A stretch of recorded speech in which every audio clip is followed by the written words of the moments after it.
ஏய், உனக்கு ஒரு வாட்டி சொன்னா புரியாதா? கேஸ் விக்கிற வலையில நீ சிக்கனை வாங்கிட்டு வந்து பொரிச்சுதானா? இந்த ஐடியா நல்லா இருக்கே. ஆனா இன்னைக்கு அமாவாசை ஆச்சே, சாப்பிடக்கூடாதே. பித்ருக்களுக்கெல்லாம் தர்ப்பணம் பண்றதுக்கு இந்த திருத்தலத்துக்கு போய் பண்ணீங்கன்னா அதிகமான புண்ணியம் கிடைக்குமா. அதுதான் திருநாவாய் கோவில். உங்ககிட்ட 2 பழம் வாங்க சொன்னேன், 1 இங்க இருக்கு, இன்னும் நீங்க அதுதானே கேட்டுட்டு இருக்கேன். சரி, நான் உங்ககிட்ட அப்புறம் பேசுறேன். இருங்க. திருநாவாய் கோவிலில் என்ன நடந்துச்சு அப்படின்னா, அந்த கோவில் எப்படி உருவாச்சு அப்படின்ற வரலாறு ரொம்ப அற்புதமாக இருக்கும். கேளுங்களேன். 9 யோகிகள் ஒரு காட்டு வழியாக நடந்து போகிறாங்க. இங்கே ஏதாவது ஒரு நல்ல சிறப்பான இடம் கிடச்சா நம்ம அங்கே உட்காந்து தியானம் பண்ணலாம் அப்படின்னு சொல்லி அப்படி போயிட்டே இருக்கும்போது அவங்களுக்கு ஒரு அழகான இடம் கிடைக்குது. 9 யோகிகளும் அங்கேயே உட்காந்து தபம் பண்ண ஆரம்பிச்சிடாங்க. எல்லாருக்கிட்டையும் ஒரு சிலை இருக்குது. அதை வச்சு அவங்க தியானம் பண்ணுவாங்க. அதை வச்சு தான் அவங்க வழிபாடு பண்ணுவாங்க.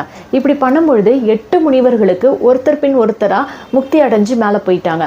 அதனால அந்த இடத்துல இருந்து அவங்க மறைஞ்சிட்டாங்க. கடைசியாக ஒருத்தர் மட்டும் இருக்கார். அவர் ரொம்ப கவலையாக இருக்கார். அப்போ விஷ்ணு பகவான் கிட்ட கேட்குறாரு, என்னுடைய கவலையை நீங்கள் போக்குங்க அப்படின்னு சொல்லி. அப்போ விஷ்ணு வந்து கேட்குறாரு, உனக்கு என்ன கவலை அப்படின்னு.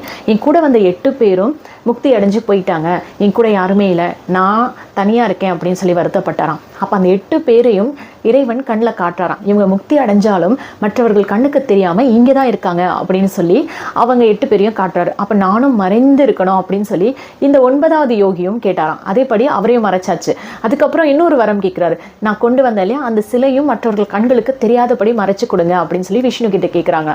அப்போ அந்த 9வது யோகி கேட்டதுக்காக விஷ்ணு சொல்கிறாராம், இதையும் மறைச்சிட்டோம் அப்படின்னா இந்த தலம் ஒரு புனித தலமாக மாறதுக்கு வாய்ப்பு இல்லை இல்லையா. இந்த 9 யோகிகள் வந்தாங்க, தவம் பண்ணாங்க அப்படின்ற அந்த சிறப்பு இந்த இடத்துக்கு கிடைக்கணும்னு சொல்லி அந்த சிலை மட்டும் அங்கேயே வச்சுட்டாங்களாம்.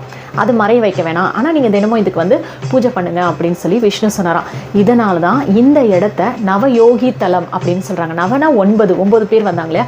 நவயோகி தலம் காலப்போக்கில் மாறி என்னவாமா இருக்கு, நாவாய் தலம். அட் பிரசன்ட் இது எப்படி சொல்கிறாங்க, திருநாவாய் கோவில் அப்படின்னு வழங்கப்படுது. துவாபர யுகத்தில் கிருஷ்ணர் பஞ்ச பாண்டவர்களோட சேர்ந்து இங்கே வந்து தன்னுடைய முன்னோர்களுக்கு பித்ரு பூஜை செய்யப்பட்டதா புராணங்கள் கூட சொல்லுதுங்க.